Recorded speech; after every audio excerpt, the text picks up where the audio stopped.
Merci. La parole est à Catherine Hervieux pour le groupe écologiste et social.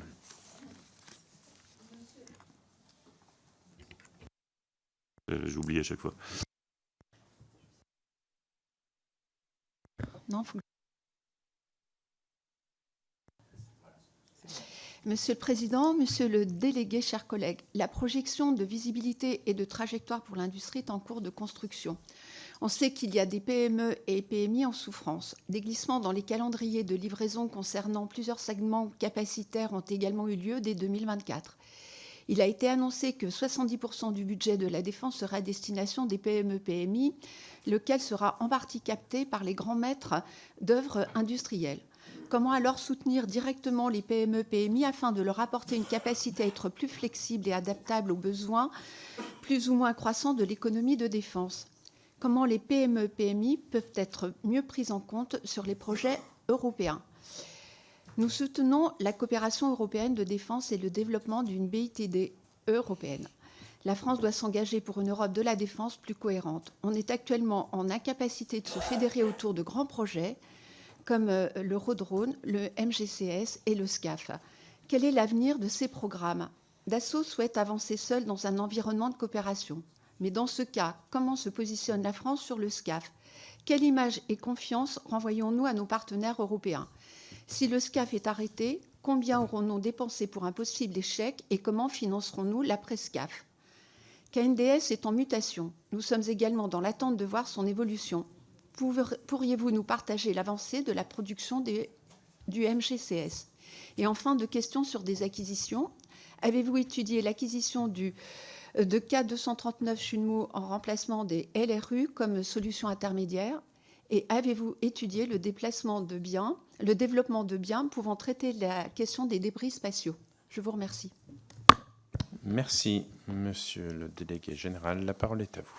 Merci beaucoup. Alors, en vérité, 80% de nos contrats sont passés directement auprès de grands maîtres d'œuvre industriels en gré à gré, ce qui ne veut pas dire que ça ne ruisselle pas, puisque bien évidemment derrière, le but c'est toute la chaîne de sous-traitance et toutes les PME. On a quand même 20% qui sont passés directement auprès des PME et des ETI. Je rappelle encore une fois 4500 PME, dont 1200 sont critiques. Et donc, je ne vais pas revenir, parce que je pense que tout à l'heure, j'ai sans doute répondu à peu près à vos questions là-dessus. Le plan défense des PME qui s'est poursuivi par Action PME, qui se poursuit par le plan PEPS aujourd'hui, qui s'accompagne d'ailleurs de la mise en place au sein de la DGA d'un délégué aux PME et aux ETI et d'un médiateur des entreprises. Alors on pensait qu'il serait beaucoup plus sollicité. En fait, finalement, on a quelqu'un qui est en place, mais qui n'est pas sollicité en permanence, ce qui veut dire que le problème que d'aucuns peuvent mettre en avant n'est pas si large que cela. Néanmoins, je ne nie pas la problématique du ruissellement, et je l'ai dit tout à l'heure, lorsqu'on passe dans une période de service voté, on prend du retard. Ce retard, on le compense par des commandes que l'on fait aux grands groupes pour des objets qui mettent en place un certain nombre d'acteurs de la chaîne de sous-traitance. Et évidemment, ça met du temps. Et nous avons un travail conjoint avec les grands maîtres d'œuvre industriels, avec le SIDEF et les groupements professionnels, pour que très rapidement cette visibilité, à la fois en termes de commandes, mais aussi en termes d'avance de paiement, puisse être donnée aux PME et aux ETI. Vous pouvez comprendre, compte tenu de mon parcours personnel, que j'accorde une importance toute particulière à cet aspect-là. Sur la BITD européenne et donc les grands projets, je savais bien que j'aurais la question, donc je ne suis pas déçu. Vous avez parlé d'Eurodrone, je pense que la ministre en a parlé hier. Vous savez que le chef d'état-major des armées précédent a écrit à ses différents homologues pour les questionner sur la pertinence opérationnelle d'un tel système qui a été conçu à une époque où effectivement c'était plutôt un emploi dans une zone non contestée. Là, on a un système qui est très grand, qui est donc vulnérable, qui est complexe, qui est cher. Et donc la question n'est pas de savoir si nous sommes fourvoyés, mais comment on s'adapte au contexte qui est aujourd'hui celui des conflits actuels. Et donc la réflexion est en cours avec nos partenaires, d'un point de vue opérationnel d'abord, et puis ensuite, on verra ce qui se passe d'un point de vue du programme. Le programme Eurodrone, il peut effectivement faire l'objet d'un certain nombre d'adaptations également, ou d'utilisation de hybrides technologiques qui ont été développés. Et donc aujourd'hui, nous sommes en train d'instruire ce programme. Sur le système de combat aérien du futur, je me permets de rectifier un certain nombre de choses. Non, Dassault n'a pas dit qu'il voulait faire seul. Et ce que vous lisez dans la presse sur les 80% revendiqués par Dassault sur le pilier avion est en fait faux. Dassault demande 51%. Demande simplement le leadership clair sur l'architecture de l'avion. Et je rappelle que ce programme est sous leadership français, et donc simplement le fait de pouvoir avoir une gouvernance simplifiée plutôt que d'avoir quelque chose qui à chaque fois suscite des discussions entre les différents sous-traitants. Nous y travaillons en ce moment. Nous travaillons à l'entrée dans la phase 2. Je rappelle, la phase 2, c'est la phase de prototype. Et donc aujourd'hui, une voie permettant d'y aller, c'est une amélioration de la gouvernance et des responsabilités industrielles afin de respecter nos lignes rouges. Nous en avons 3. La première, c'est une capacité initiale opérationnelle en 2040 au plus tard. La deuxième, c'est le fait d'avoir des moteurs qui soient capables d'assurer, j'en ai parlé un petit peu avec le T-Rex tout à l'heure, une poussée suffisante. Et puis la troisième chose, c'est d'avoir la liberté d'export. C'est ça aussi que nous discutons. Donc aujourd'hui, on n'est pas dans la prescaf. On n'est pas à se dire qu'est-ce qu'on a dépensé et comment on fait pour en sortir. Les autorités politiques ont convenu de se trouver des solutions et de le trouver d'ici la fin de l'année. Et donc nous travaillons beaucoup avec nos homologues allemands et espagnols pour relever ces différents défis.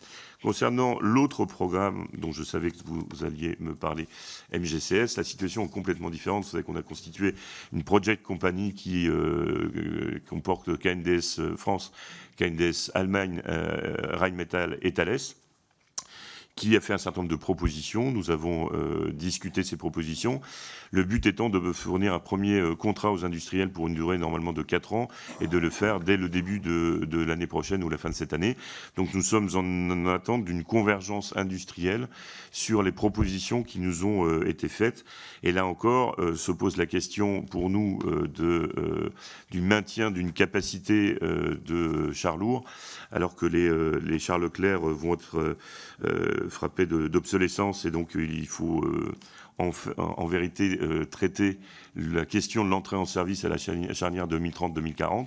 Ça pose des questions sur la feuille de route char, ça pose des questions sur une capacité intermédiaire, le renouvellement de capacités terrestres de combat de haute intensité. En tout cas, en ce qui concerne stricto sensu le projet MGCS, il n'est pas arrêté, il n'est pas en défaut, il est simplement en démarrage. Et puis la dernière question que vous m'avez posée, c'était sur les déchets spatiaux. Alors, j'ai parlé tout à l'heure du radar Aurore. Ce radar qui sera construit permettra de détecter des petits objets comme les nanocubes satellitaires, avec une performance très supérieure à ce que nous avons aujourd'hui avec un radar de veille spatiale qui s'appelle Grave. Ça sera une capacité unique en Europe, et d'ailleurs Aurore va bénéficier d'un certain nombre de crédits européens. Donc oui, la question des débris spatiaux évidemment nous préoccupe. Reste encore à savoir, une fois qu'on les a détectés, ce que l'on va pouvoir en faire. Et là, je sais qu'il y a un certain nombre de sociétés et de start-up qui ont approché l'Agence de l'innovation de défense sur ce sujet-là. Enfin, sur le successeur du LRU, donc vous savez que la loi de programmation militaire avait indiqué que la France se doterait de solutions souveraines. Nous respectons la loi de programmation militaire. Nous avons lancé donc un dialogue compétitif avec deux groupements qui se sont constitués, qui devront faire une démonstration de tir en mai 2026. C'est à l'issue de cette démonstration qu'on prendra une décision. Cette décision, elle peut être de continuer sur cette solution souveraine en prenant garde évidemment au délai de livraison, ou de passer sur d'autres solutions. Il serait criminel de la part de la DGA de ne pas examiner des solutions sur étagère, fussent-elles étrangères. Les solutions qui étaient dans notre scope, si j'ose dire, la solution HIMARS américaine, sauf que les Américains ont les mêmes problèmes que nous, à savoir pouvoir produire et livrer dans les temps, et donc là, c'est une solution qui s'avère non appropriée aujourd'hui.